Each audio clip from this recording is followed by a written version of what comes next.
Hi everyone, welcome back to Cat's Book Corner, where we talk about all things book and bookish. Now this is my next wrap up. I'm only going to be talking about 2 books in this one because I just finished them. And it's easier to do this than to start with my TBR. So the next video I post will be my March TBR. Okay. There will be spoilers and non-spoilers for Truthwitch by Susan Dillard and Seraphina by Rachel Hartman. But we're going to start with the non-spoiler first. Truthwitch, which I talked about a little bit in my last video because I was in the middle of, well, sort of in the beginning of it, only on page 135, I think, and on chapter 12. But this one was a 4-star, like I said. It probably was going to be in that one. I really enjoyed it. I like the magic system with the types of witches there are. There's 2 characters. Well, there's technically a bunch of different characters.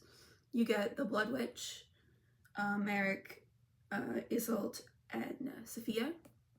And they're all really, really good. I like all of those characters. And even the Blood Witch is a really compelling character. And they're not together for all of it. Like, they do get separated throughout the entire book, which I think is very interesting. Because normally when you have a crew, like from Six of Crows or, I don't know, any of the other, like, books where it's, like, multiple people, they're normally together for the entire book. And then the end is when they'll separate, especially if it's part of the series. But no, they're separated a couple times, which I found really interesting. And it gives you more depth to each of the characters and what they're feeling. So I really, really did like that. And it was so interesting to me. And it was very easy. The words were easy to read, very easy to read. Finished it in a couple hours. I really, really liked it. It was really good. Okay. But now moving on to Seraphina by Rachel Hartman. This was a 3.75. Not to say I didn't like it. It was just, parts of it were a little boring to me. Now the main cast of what we have is Seraphina, who's a half dragon. And then we have Kiggs, Lucian Kiggs, who is the bastard prince. And he's engaged to the princess, Griselda. Which everyone calls Zelda, which I get why, because Griselda doesn't really sound like the nicest name to have. And they're trying to investigate the murder of the uncle of Princess Griselda, Prince Rufus, because he mysteriously died. Like, literally the first chapter is Seraphina playing music at his funeral. And they're trying to figure out if it's dragons, because right now they're in, like, the middle of a peace from the dragons. So they're trying to figure out if the dragons actually did it or anything else, all while Seraphina is guarding her biggest secret, that she's half dragon, because no one knows that dragons are allowed to, well, they're not allowed to be with humans, but her mom was. So she has, like, certain attributes that, like, mark her as a half dragon that she literally has to cover up the entire time. So I really did like it. And it's a little bit of romance. There's not much romance because the romance comes in, like, at the end. And it was fine. I don't hate it, but I also don't like it. It was slow at some parts. Some parts didn't need to be there, in my opinion. But they were. And I know it's probably a me problem, but some of the words were harder for me to understand. So I didn't really like that. But I did enjoy the book overall. I thought it was good. Okay, now moving on to spoiler thoughts. Let's start with Truthwitch. Now this follows Safi and Ismael in the beginning. They're doing a heist, which goes wrong, and they're forced to run. And then they run into someone who's cleaving, and cleaving is when you use too much magic and it just sort of bursts out of you and you're out of control and you can't control it and you have to be put down, basically. Sophia is a truth witch, meaning she can tell when people are lying to her. But actually at the end and, like, towards the middle, she realizes it's not a tell-all. Because if someone is believing what they're saying, that it's the truth. And even some of the lies, if they're so well told, like history, because victors tell the history, then she'll believe those as well. Like, when she's hearing different perspectives, she's like, but that's also true, is what I've heard from when I was a kid. So it is very interesting. like you find out like very early in the beginning when like it's her uncle, because she believed him to be a drunk and who didn't really care, but like he puts on like that regal stance of being like, I'm your uncle, you're doing this, I'm in charge, I'm a general. Like he puts that on, but like both parts of him are true. So I thought that was so interesting that like it's not a tell-all, but it still works. And then we've got Ismael, who's a thread witch who can connect and see the threads of everyone except her own and the threads of other thread witches, which I really liked. So she knows that Safi, like everything Safi's feeling, basically everything Merrick's feeling, everything basically anyone besides the Blood Witch. She can't see any threads coming off of him, which is also very interesting. Merrick is a Wind Witch, but not a very powerful Wind Witch. He can't do as much as his thread brother Cullen can. Cullen is a full air witch. He can control basically all the air. And there's thread families in this, like where you're connected by not birth or blood, but they're like sisters and brothers otherwise, because Cullen and Merrick are thread brothers, and Safa and Ismael are thread sisters. And there's this whole legend about these two witches coming together, a void witch and an ether witch, because there are different types of magic. There's the 4 elements, earth, water, fire, air, and then there's ether and void. And that's what they think, that Safi and Ismael are these two like sisters that come back to give magic to the world. Everyone believes it, but they're like, it can't be, because they're both ether witches. No one's a void witch. But I think Ismael is a void witch, because she's being contacted by the puppeteer, who can basically control the threads and see the death threads. Like she can see things that normal thread witches can't. And she's a void witch because she can control the thread. So I think that's what Ismael is, but she doesn't know how to like use that stuff yet. So I think it's also interesting learning that part, because she hasn't accepted that yet. And even at the end, the puppeteer is basically controlling the threads through Ismael, and she feels super guilty about that. So what happens is Sophia gets like out of an arranged marriage to the Emperor because she's a truth witch. That is like, no, because he wants to use her truth witchery during the war that's basically just about to start, because they're at the end of their 20-year truce with all the kingdoms. But if they have a truth witch on their side, they think they'll be able to win because they're so uncommon. So she's basically being hunted across the sea, and Merrick is taking her somewhere that her uncle said, and he even gave like a contract being like, if she sheds no blood and makes it to this specific place, we'll open a trade agreement, because that's what Merrick needs for his kingdom. His kingdom needs a trade agreement, although his sister just wants to be pirates and steal things. That's how they'll save their country. But they both have differing opinions, which is excuse me, it's interesting. And there's a little romance between Merrick and Sophia, and it's like, it's not right from the beginning, because Merrick at first thinks because his magic is out of control when he meets her, he's like, she's just making me angry. But no, his magic is out of control because he's in love with her, which I really like. And there's just, and at the end, Sophia is like, I can be bigger than everything. So she sides with the Iron Empress, basically. Even though it's basically still a prison sentence for her, because no one's going to let a truth witch go. But still. And then Ismael is also separated. She's waiting at a cafe for people who are supposed to come for Sophia, but since Sophia is not there. And Merrick decides to open the trade agreement. But they're all still like heartbroken because the Thread sisters are separated, and Cullen ended up being cleaved by the puppeteer basically at the end.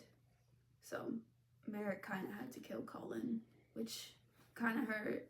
And I was so sad when it happened, because it didn't need to happen. It did. And I got a little teary, which I was a little upset about. But this is part of a series, and it's not finished yet. I think the last one comes out in November. There's 6 of them, so the next one I think is called Wind Witch, but I am really excited because I did like it. I enjoyed it. Okay, now moving on to Seraphina. Seraphina is a half dragon, and she has her tutor, who is her uncle on her mother's side, so he's a dragon. His name is Oram. And her dad, who loves her but doesn't really know how to like express that, because he didn't know that his wife was a dragon until she gave birth and died and he saw the silver blood.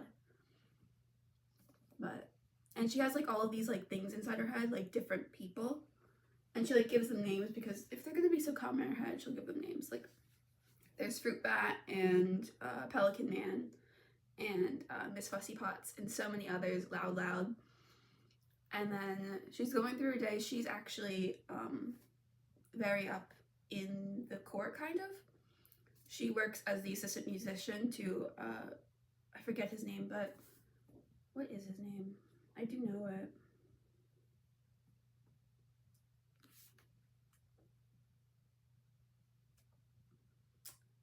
Verdius. She's assistant to Verdius.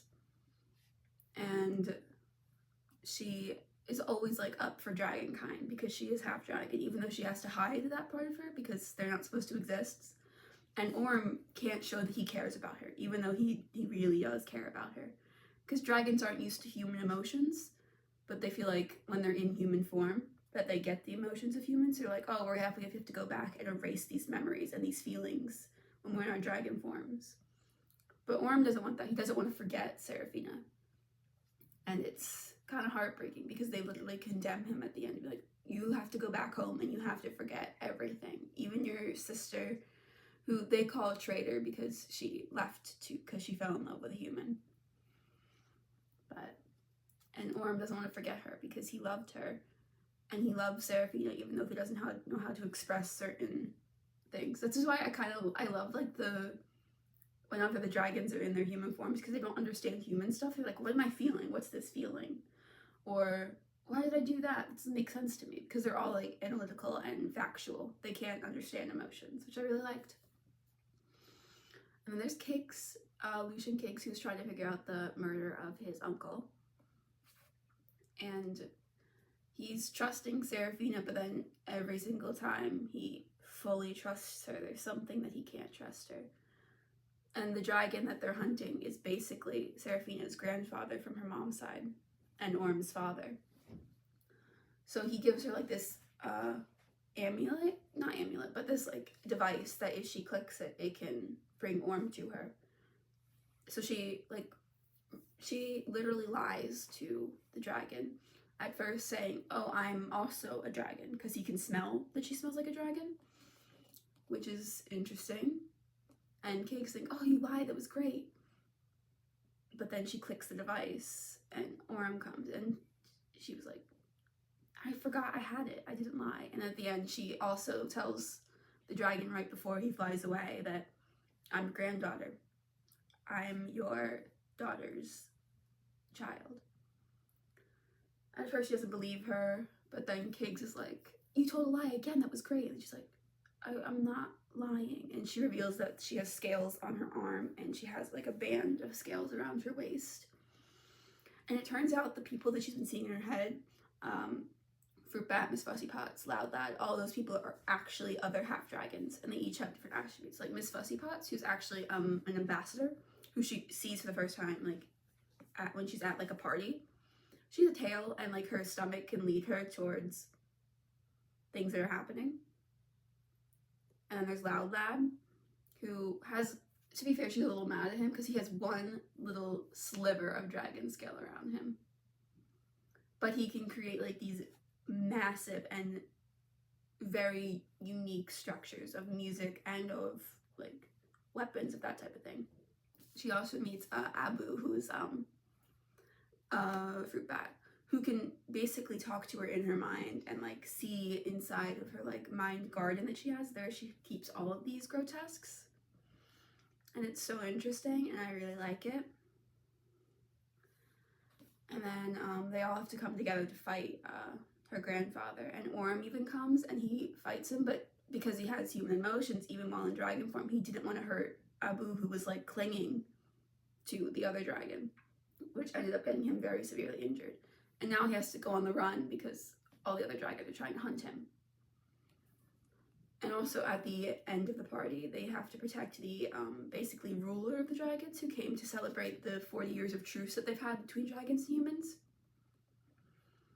And what happens is her mother ends up poisoned, and her grandmother also ends up poisoned. Her mother ends up dead, Griselda's mother, and her grandmother is very, very severely ill that Princess Griselda is basically now queen.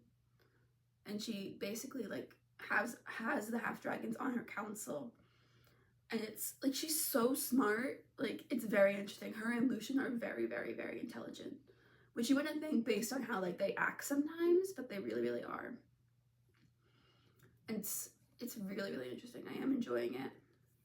And there is a second book where she's going off to find the other grotesques from her garden, because they all have certain abilities that she can basically kind of figure out based on what they're doing in her garden. And there is a little romance between Kiggs and Seraphina. Like, they both love each other, but Kiggs knows he has a duty. He has a duty to marry Griselda because that's his betrothed, even though he loves Seraphina. So I feel like it's probably gonna be, she's gonna be the mistress that he has. I feel like that's the way it's probably gonna go, or she'll end up in a relationship with Griselda and Lucien, considering they're both pretty awesome. I wouldn't hate that. So, I really, really, I'm liking it. It's so good. It's just, it wasn't good enough to be a 4, but I did enjoy it. And the next book I think is called Shadow and Scale. And then she has a separate series about one of her stepsisters, Tess, I think. Yeah, she has she's 2 stepsisters, 2 stepbrothers, and a stepmom. But I think it's really interesting. So, yeah. So if you have any comments about these books, please comment down below, and please like, comment, and subscribe. Bye, everyone.